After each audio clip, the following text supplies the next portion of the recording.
Bismillahirrahmanirrahim.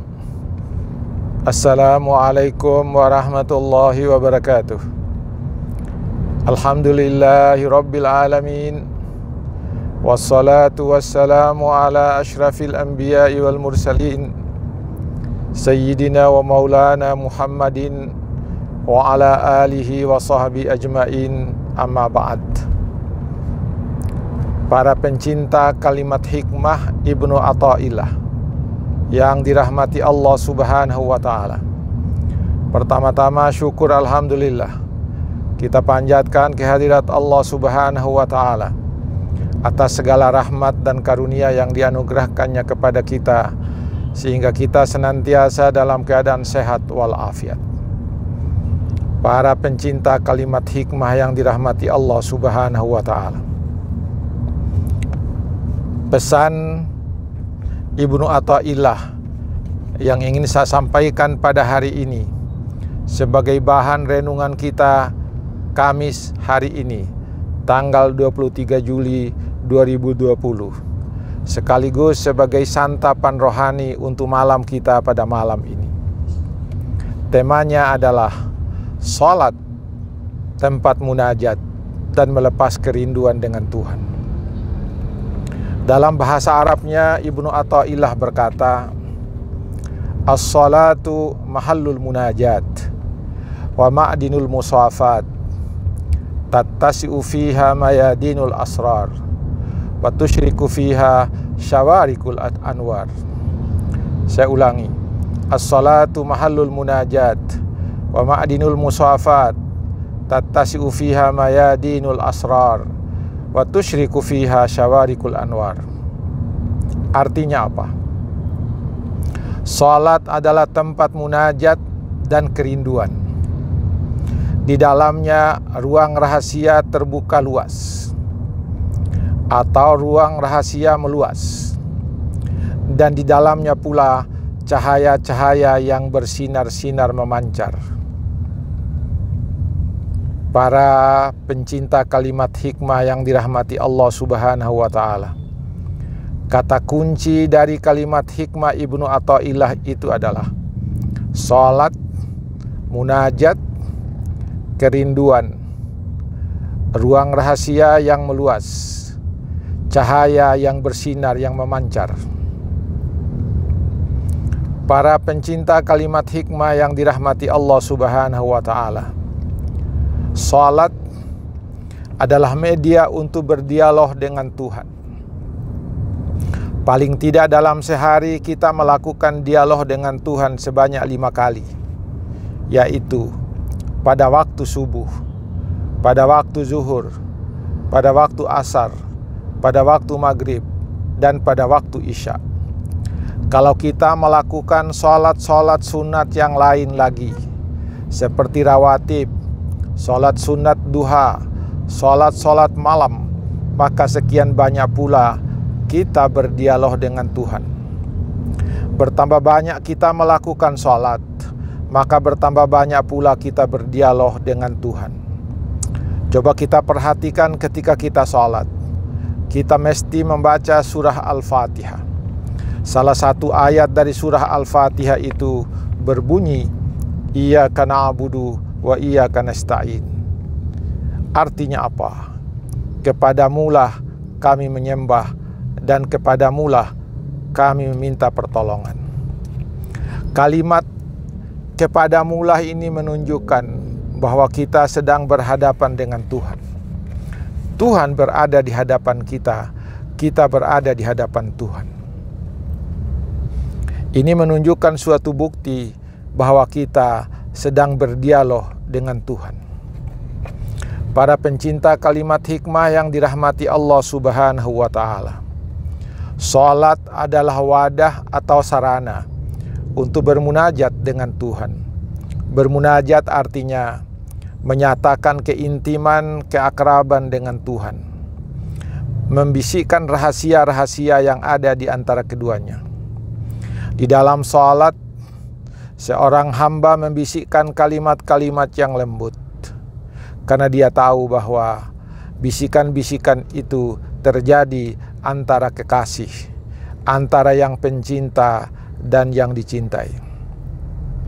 Percakapan-percakapan itu begitu lembutnya dengan Allah, sehingga bagaikan bisikan-bisikan saja.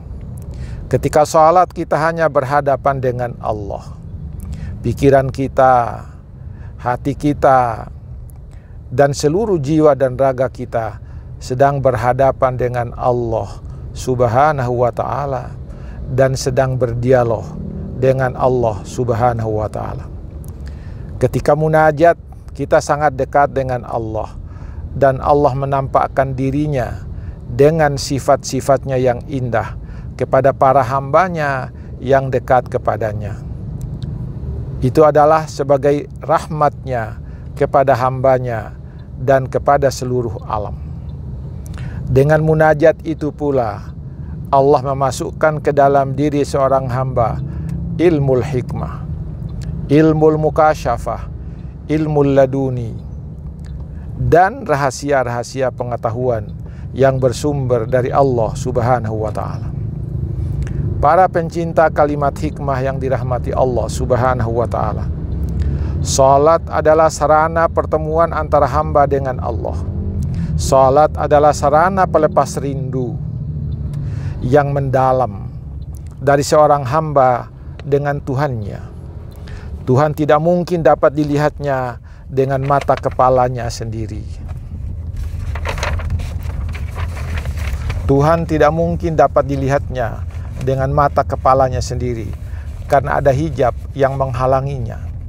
Dan dengan salat seorang hamba dapat melihat Tuhannya dengan mata hatinya walaupun Tuhan berada di dalam hijab sana.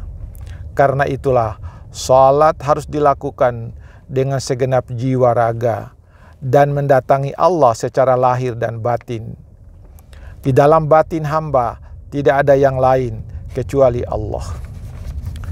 Dengan salat, kata Syekh Abdullah Syarkawi, Allah akan membersihkan hambanya dengan memberinya kemampuan syuhud, menyaksikan dan mencurahkan karunia kebaikannya kepada hambanya itu.